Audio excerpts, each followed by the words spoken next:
الأول في المعركة، لا دي الفصل الأخير، ده في 4 فصول في المعركة دي. أول فصل يوم أبو سفيان اللي هو أبو معاوية اللي هو كبير بني أمية، لما شاف يوم فتح مكة والنبي داخل بال10,000 قام قايل للعباس لقد أصبح ملك ابن أخيك عظيما، بيقول على النبي. فالعباس قال لا يا أبا سفيان، ليس ملكا إنه النبوة. هي دي المعركة، هو حق ولا هو ملك؟ أبو سفيان يوميها قال الملك، وأسلم أبو سفيان وأسلم ابن معاوية ودارت الأيام، وبقى علي بن أبي طالب أبو الحسن والحسين هو خليفة المسلمين، لكن معاوية عايز ياخد الخلافة وعايز يورثها لبني أمية وتبدأ المعركة. ده كان الفصل الثاني. أول فصل أبو سفيان، الفصل الثاني علي ومعاوية. سيدنا علي كان شايف إن هم عايزين ياخدوا حقيقة الإسلام ويخلوها شيء متوارث يفسد ولا ينفع، لذلك كان مصر. وإذا بمعاوية يخلف الاتفاق ويقول لا ابني هيبقى هو الوارث بعد الحكم. قالوا له اتفاقك مع الحسن، قال لهم الحسن مات ومات معاوية، وبقى يزيد جه غصب عن الجميع وبقى هو الخليفة.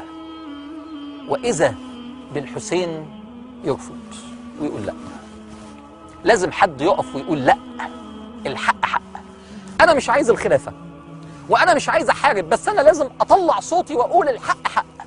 ويطلع الحسين ويقول أنا طالع من مكة على فين؟ على الكوفة، ويبعت لأهل الكوفة ابن عمه مسيلمة بن عقيل بن أبي طالب، ويروح هناك مسلم ابن عقيل، ويروح مسلم وأهل الكوفة يقولوا له أيوة إحنا مستعدين نستقبل الحسين. ويقرر الحسين أنا طالع أنا و72 من أهل بيتي على الكوفة، مش نحارب إنما نقف في كل العالم الإسلامي نقول ده مش الحق، الحق إن الخلافة للمسلمين ما تورث.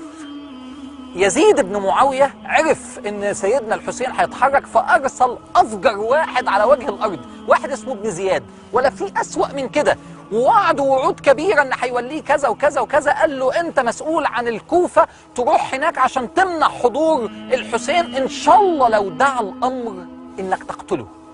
تخيل الجرأة إن حد يقول كده على ابن بنت النبي صلى الله عليه وسلم.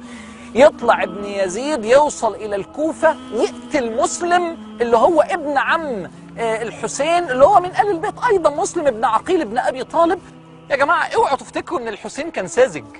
الكلام اللي بتقروه في ساعات في الكتب أصل أهل الكوفة ضحكوا عليه، أصل هو طلع وما كانش فاكر اللي هيحصل له، هو عارف مصيره. وعشان كده اليوم اللي هنشوفه ده يوم 10 محرم سنة 61 هجرية هو يوم الحق في تاريخ المسلمين.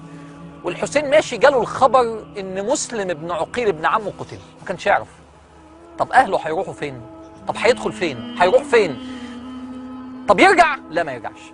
خلي بالكم الحسين مش ساذج زي ما البعض بيقول، الحسين مش ضعيف سياسيا، مش حسبها غلط، مش اتضحك عليه، هو عارف مصيره، لكن هو طالع يقول كلمة الحق وشايف ان ده دور حفيد محمد صلى الله عليه وسلم اللي اتربى ببيت الحق، ده دور بابن بنت النبي، ده دور ابن علي بن ابي طالب، ده دور حفيد خديجة بنت خويلد، هو لازم يعمل الدور ده، يقول كلمة الحق.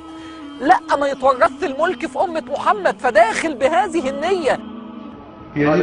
يزيد بن معاوية أمير المؤمنين بايعه المسلمون بعد وفاة أبيه بيعة شرعية، بايعه المسلمون بعد موته بيعة شرعية في آخر العهد له من أبيه، واتفق المسلمون على بيعته، فهو خليفة وإمام من أئمة المسلمين ولا شك بذلك.